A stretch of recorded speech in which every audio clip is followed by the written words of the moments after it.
പ്രിയപ്പെട്ടവരെ, ഒരുപാട് വർഷങ്ങൾക്ക് ശേഷമാണ് ദുബായിൽ ഞാനൊരു കലാപരിപാടിയിൽ പങ്കെടുക്കുന്നത്.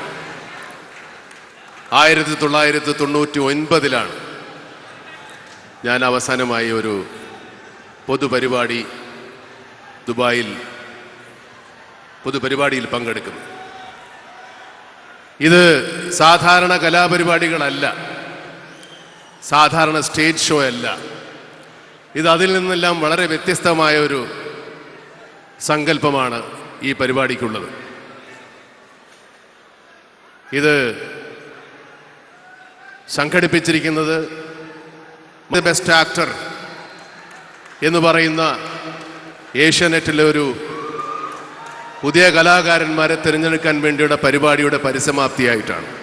ഒരുപാട് കാലമായി ദുബായിൽ ഒരു പരിപാടിക്ക് വന്നിട്ട് എന്നതുകൊണ്ടും കൂടിയാണ് ഞാൻ ഇവിടെ എത്തിയിരിക്കുന്നത്. എൻ്റെ കൂടെ എൻ്റെ പ്രിയപ്പെട്ട സുഹൃത്തുക്കൾ ഒരുപാട് പേരുണ്ട്. ഈ പരിപാടി വിജയകരമാക്കാൻ ഇതിൻ്റെ സംഘാടകർ പരമാവധി ശ്രമിച്ചതാണ്. നിങ്ങൾക്ക് അകത്തു കയറാൻ ബുദ്ധിമുട്ടുണ്ടായിട്ടുണ്ട്, ടിക്കറ്റ് എടുത്തവർക്കും എടുക്കാത്തവർക്കും. ഇതൊരു പൊതുപരിപാടിയായി ഒരു പൊതുസ്ഥലത്ത് വെച്ച് നടത്താൻ ഈ രാജ്യത്തെ സൗകര്യങ്ങൾ നമ്മൾ അനുവദിക്കാത്തത് കൊണ്ടാണ് ഇങ്ങനെയുള്ള ഒരു സ്ഥലത്ത് ഇങ്ങനെ ഈ പരിപാടി അവതരിപ്പിക്കേണ്ടി വന്നത്. അതുകൊണ്ട് വളരെ വൈകിയാണ് നമ്മൾ പരിപാടികൾ തുടങ്ങിയത്. തീർച്ചയായിട്ടും നിങ്ങളുടെ സന്മനസ്സും സഹനശക്തിയും ഈ പരിപാടിയുടെ വിജയത്തിന് സഹായകമാകും എന്ന് അഭ്യർത്ഥിക്കുന്നു. ഇത്ര നേരം ക്ഷമയോടെ കാത്തിരുന്ന നിങ്ങൾ തീർച്ചയായിട്ടും ഈ പരിപാടി അവസാനിക്കുന്നത് വരെ ക്ഷമയോടെ കാത്തിരിക്കും എന്ന് ഞങ്ങൾ വിശ്വസിക്കുന്നു. ഇത് സാധാരണ കലാപരിപാടിയല്ല എന്നൊരിക്കൽ കൂടി ഞാൻ ഓർമ്മിപ്പിക്കുന്നു. ഇത് ഞാൻ അഭിനയിച്ച പലതരം കഥാപാത്രങ്ങളെ പറ്റിയുള്ള വിശദീകരണങ്ങളും ചേർന്നുള്ള സ്കിറ്റുകളും ഗാനങ്ങളും ഒക്കെ ചേർന്നിട്ടുള്ള പരിപാടിയാണ്. അപ്പം അതിൻ്റെതായ ക്ഷമ നിങ്ങൾ കാണിക്കണം. സാധാരണ ഉള്ളതുപോലെ തന്നെയാണെങ്കിൽ പോലും ഒരു വ്യത്യസ്തമായ സങ്കല്പമാണ്. ഇപ്പോൾ എന്നെ ഇവിടെ അവതരിപ്പിച്ചത് കുടുംബ കഥകളുടെ നായകനായിട്ടാണ്. മലയാള ചലച്ചിത്ര കുടുംബത്തിൻ്റെ നായകനാണ് എന്നെ ഇവിടെ അവതരിപ്പിച്ചത്.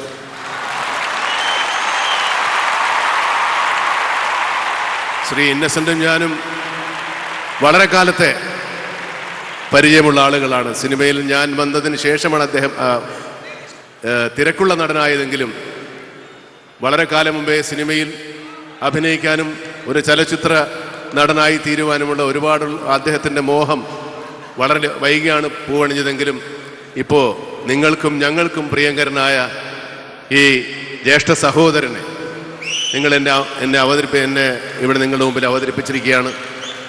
ഈ പരിപാടികൾ സശ്രദ്ധം വീക്ഷിച്ച് അതിൻ്റെ ചെറിയ പോരായ്മകളുണ്ടെങ്കിൽ അതെല്ലാം ക്ഷമിച്ചും പരിപാടി വിജയിപ്പിക്കണം.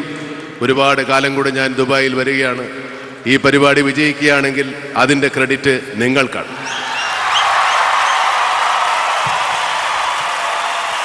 ഞാനൊരു ചോദ്യം നമ്മുടെ മമ്മൂട്ടിയെടുക്ക് ചോദിക്കുകയാണ്. ഇതുവരെ അഭിനയിച്ച കഥാപാത്രങ്ങളിൽ ഏറ്റവും ഇഷ്ടപ്പെട്ട 2 or 3 കഥാപാത്രങ്ങളുടെ പേര് പറഞ്ഞാൽ തരക്കേടില്ല. അത് സാധാരണ ഈ പത്രക്കാർ ചോദിക്കുന്ന ചോദ്യമാണ്, നമ്മൾക്ക് ഏറ്റവും ഇഷ്ടപ്പെട്ട കഥാപാത്രം ഏതാണെന്ന്. ഞാൻ താങ്കൾക്ക് തരാനുള്ളൊരു മറുപടി, അങ്ങക്ക് ഏറ്റവും ഇഷ്ടപ്പെട്ട 3 കഥാപാത്രങ്ങളെയാണ് എനിക്ക്. ഞാൻ അഭിനയിച്ച കഥാപാത്രങ്ങളെ പറ്റിയാണ് ഞാൻ ചോദിച്ചത്. ഞാൻ അഭിനയിച്ച കഥാപാത്രങ്ങളെ പറ്റിയാണ് ഞാൻ പറഞ്ഞത്. ഞാൻ അഭിനയിച്ച കഥാപാത്രങ്ങളിൽ താങ്കൾക്ക് ഇഷ്ടപ്പെട്ട ഏറ്റവും നല്ല കഥാപാത്രങ്ങളാണ് എനിക്കും ഇഷ്ടപ്പെട്ടത്. ഒരുപാട് സിനിമകളുണ്ട്. നമുക്ക് ഒന്നിനൊന്ന് മെച്ചം എന്ന് പറയുമ്പോൾ മമ്മൂട്ടി അതിന് ഉത്തരം പറയാത്തതിൻ്റെ കാരണം തന്നെ അതാണ്.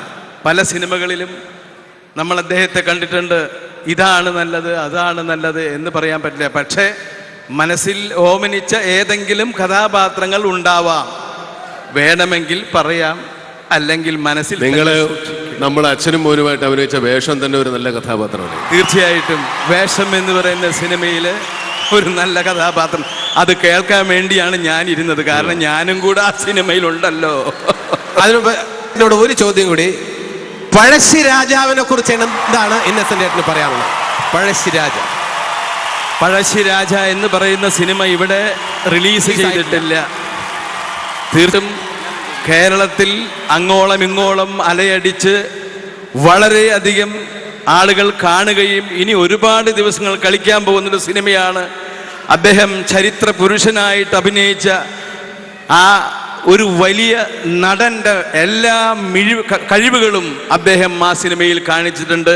ഞാൻ കണ്ടില്ലെങ്കിലും എൻ്റെ മകൻ കണ്ടു, എൻ്റെ ഭാര്യ കണ്ടു, എൻ്റെ കുടുംബം കണ്ടു. ഞാൻ ചെന്ന് കഴിഞ്ഞാൽ ഉടനെ, കാരണം ടിക്കറ്റ് കിട്ടാനില്ല, അതുകൊണ്ടാണ് കാണാതിരുന്നത്. നമുക്ക് എൻ്റെ ഒരു ചോദ്യം, ഞാനൊരു ചോദ്യം ചോദിച്ചോട്ടെ.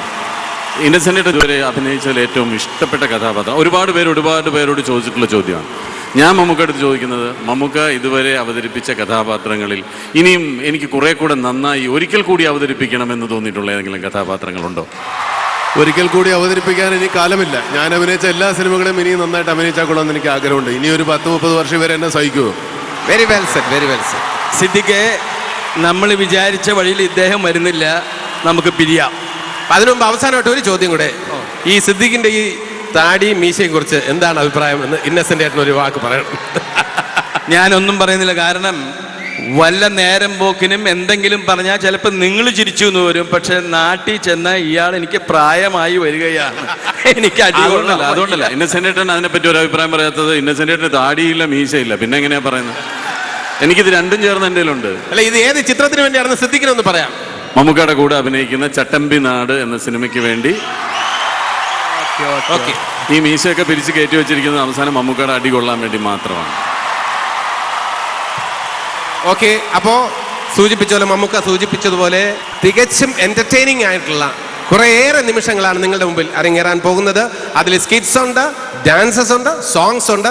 അതെല്ലാം മമ്മൂക്കയുടെ ഫിലിംസുമായിട്ട് റിലേറ്റഡ് ആയിരിക്കും, കോറിലേറ്റ് ചെയ്തിട്ടുള്ള ഒരു ഐറ്റമാണ്.